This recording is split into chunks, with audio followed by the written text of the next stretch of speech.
Hello everyone, this is Carmel, Tyler, Alex, and Forrest, and we're Team America, here to present to you General Motors. General Motors was founded on September 27, 1908 in Flint, Michigan as a holding company for Buick. It was later controlled by William C. Durant. It is the world's second largest automaker after Toyota, ranked by 2008 global unit sales. GM is one of the 20 largest companies in the United States, and it is also interesting to know that their website gm.com has attracted 7 million visitors in 2008. General Motors currently employs approximately 266,000 people around the world, and only half of those reside in North America. The major subsidiaries include Buick, Cadillac, Chevrolet, GMC, Hummer, Pontiac, and Saturn, to name a few. Some other interesting subsidiaries are OnStar and GM Defense, which is a military division. This is a graph of GM stock prices since 1962. GM is part of the New York Stock Exchange with the ticker symbol GM. Today the stock price is at an all-time low of $2, starting off originally at $28 and rising to $90 by year 2000 is a huge profit for stockholders. Plus, there are records of GM paying dividends since 1985, and they usually pay them out quarterly. Dividends are a portion of corporate profits paid out to stockholders. And back in the day, GM was actually making a profit. However, if you bought stock in GM after 2000, you are losing money. GM has been taking a huge financial hit these past few years, and in late 2008, GM, along with Chrysler, became and continues to be dependent on government loans to avoid bankruptcy. Headquarters. Global headquarters for General Motors is located in the Renaissance Center in Detroit, Michigan. The board of directors goes as follows: President Erickson B. Bowles, President and CEO Frederick A. Henderson, Chancellor Errol B. Davis Jr., Chairman E. Neville Isbell. These are just to name a few of the board of directors. There are many different advisors, chancellors, and chairmen as well. Plants and offices. Within General Motors, there are 4 regional business units. In no specific order: Asia Pacific, Europe, LAAM, and North America.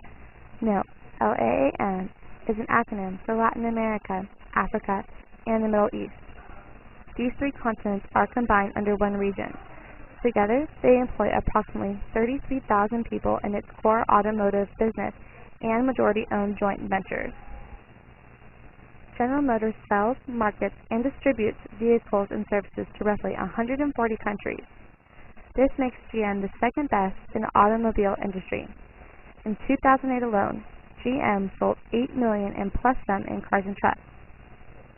34 of the 140 countries that sell cars and trucks also are the manufacturing countries as well.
Subsidiaries. Along with the products and services, the following subsidiaries are quite intriguing. OnStar, which is the industry leader in motor safety, security, and informational service. OnStar is now available in GM cars in the US, Canada, and Europe. Another GM subsidiary would be the GM Defense. GM Defense clients include the U.S. Marine Corps, the U.S. National Guard, U.S. Army, Canadian Forces, Romanian Land Forces, and the New Zealand Army. GM Defense produces armored fighting vehicles along with radar identification.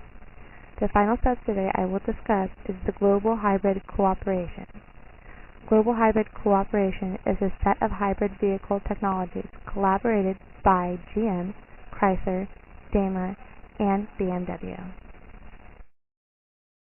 GM is a major manufacturer and servicer of cars and trucks around the world, being involved in the auto industry for over 100 years in some 140 countries.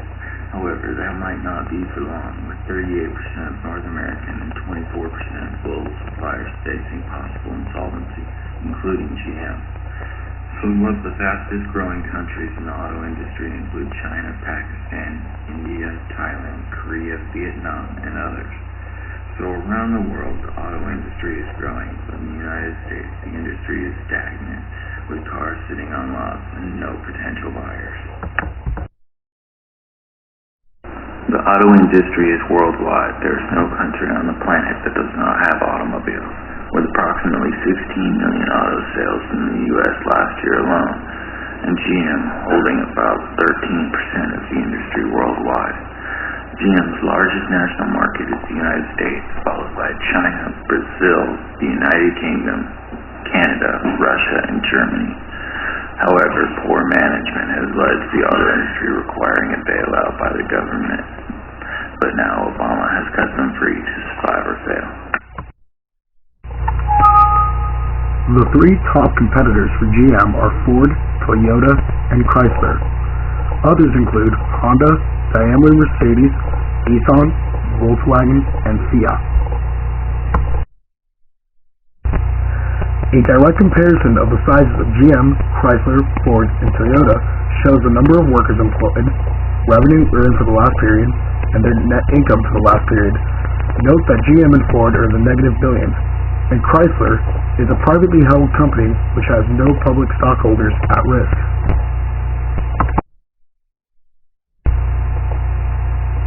Prior to this year, General Motors led the auto industry in all forms of advertising. They advertised through every way that is available in order to meet the demands of their consumers. Television, the Hollywood film industry, newspapers, radio broadcasts, sporting events, and the internet seem to be the largest forms of advertisement.